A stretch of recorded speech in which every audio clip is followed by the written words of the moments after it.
कुछ basic terms समझेंगे जो 11th में बहुत जरूरी होते हैं तुम्हें साइंस में, समझ गए। और इतना बेसिक होगा ना, लेकिन जब तुम समझ जाओगे तो तुमको एक अलग फील होगा, समझ गए, और तुमको लगेगा कुछ तो सीखे और बढ़िया सीखे।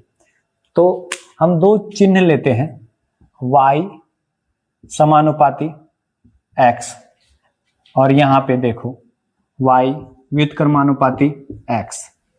इस तरह का लिखा हुआ है, इस तरह का लिखा रहे तो यहां पे हम बोले समानुपाती, यहां पे बोले व्युत्क्रमानुपाती। इसी को कहते हैं इंग्लिश में डायरेक्टली प्रोपोर्शनल। क्या कहते हैं? डायरेक्टली प्रोपोर्शनल, समझ गए। और इधर वाले को कहते इनवर्सली प्रोपोर्शनल, इनवर्सली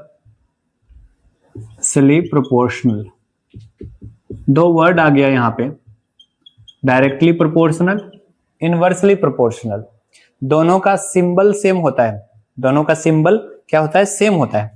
और सिंबल तो सेम होता है लेकिन इसको प्रोनाउंस करते हैं अलग। जैसे यहाँ पे डायरेक्टली प्रोपोर्शनल मतलब समानुपाती, और यहाँ पे व्युत्क्रमानुपाती। अब तुम कहोगे कि इसका मतलब क्या हुआ सर? तो समानुपाती मतलब जो समानुपाती है, इसको हिंदी में क्या कहते हैं? समानुपाती। समानुपाती मतलब एक टर्म है जो दोस्ती जैसा है। कैसा है? दोस्ती जैसा टर्म है। और यहाँ पे आता है व्युत्क्रमानुपाती। व्युत्क्रमानुपाती माने एक दुश्मनी जैसा फीलिंग है। दुश्मनी मतलब समझते हो ना? दुश्मन, दुश्मन जैसा टर्म है। अब कैसे दुश्मनी और दोस्ती जैसा टर्म है? अगर देखो x और y यहाँ पे ना दोस्त है, मतलब x बढ़ेगा, मतलब x तरक्की करेगा तो y भी तरक्की करेगा, इसका मतलब हुआ। लेकिन अगर यहाँ पे x बढ़ेगा तो y घटेगा, यही है व्युत्क्रमानुपाती। तुम देखो ना, अगर सपोज करो कि चाइना ग्रो करेगा, चाइना ग्रो करेगा तो इंडिया के लिए क्या होगा? घाटा होगा ना, क्योंकि चाइना और इंडिया में क्या होता है? टक्कर होता है। और ऐसे भी समझ सकते हैं, पाकिस्तान अगर वृद्धि करेगा, पाकिस्तान ग्रो करेगा तो इंडिया के लिए वो नुकसान है। कहने का मतलब है x बढ़ेगा y घटेगा।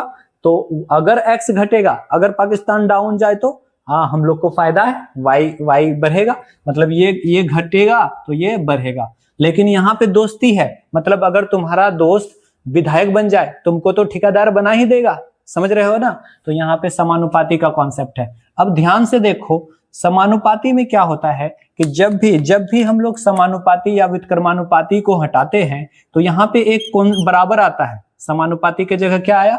बराबर। बराबर के साथ एक कांस्टेंट आया के, समझ गए? तो यहाँ लिख सकते हैं वेयर। क्या वेयर माने क्या? वेयर के क्या है? कांस्टेंट है।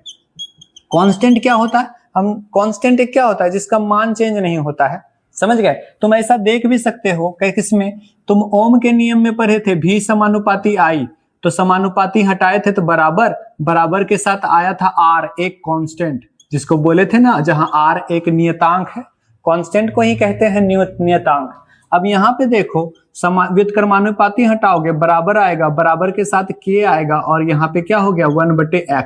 इसी को लिख सकते हैं y बराबर क्या? k/x। समझ गए? हम डायरेक्ट लिख सकते थे लेकिन तुमको इस तरह से बताए।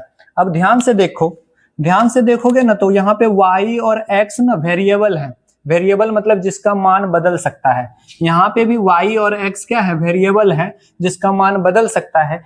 किसका मान नहीं बदलेगा? k का। यहाँ पे भी k का मान नहीं बदलेगा। तो अगर सपोज करो x1 रखे तो y का मान क्या होगा? y1, समझ गए? और अगर तुम रखे क्या? x2, क्या रखे?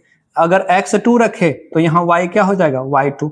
अगर तुम इसको डिवाइड दो इससे, मतलब इक्वेशन 1 इसको मान के इससे डिवाइड दे दो तो तुम क्या मिलेगा? y1/y2 बराबर kx1/kx2 होगा कि नहीं? और यही रिजल्ट तुमको मिलेगा, के खत्म हो जाएगा, y1/y2 बराबर x1/x2। अब यहाँ पे देखो, अगर तुम यहाँ पे k/x1 करते हो तो यहाँ हो जाएगा y1, और यहाँ पे k/x2 करते हो तो यहाँ क्या हो जाएगा? y2। तो y1 जब तुम y2 करोगे तो यहाँ पे मिलेगा k/x1/k/x2, तो यहाँ से मिल जाएगा x2/x1। अब दोनों जगह समझने वाला टर्म है। यहाँ से अगर तुमको फाइनल रिजल्ट लिखे तो देखो यहाँ पे y1/y2 बराबर क्या आया, x1 बटे x2। मतलब यहाँ पे देखो जब समानुपाती रहता है तो यहाँ पे 1 है, यहाँ पे 1 है तो यहाँ 1 आएगा, यहाँ 2 है तो यहाँ 2 आएगा। लेकिन जब तुम व्युत्क्रमानुपाती को देखोगे, यहाँ से रिजल्ट क्या मिला तुमको, देखो ध्यान से, y1 बटे y2 बराबर क्या आया, x2 बटे x1।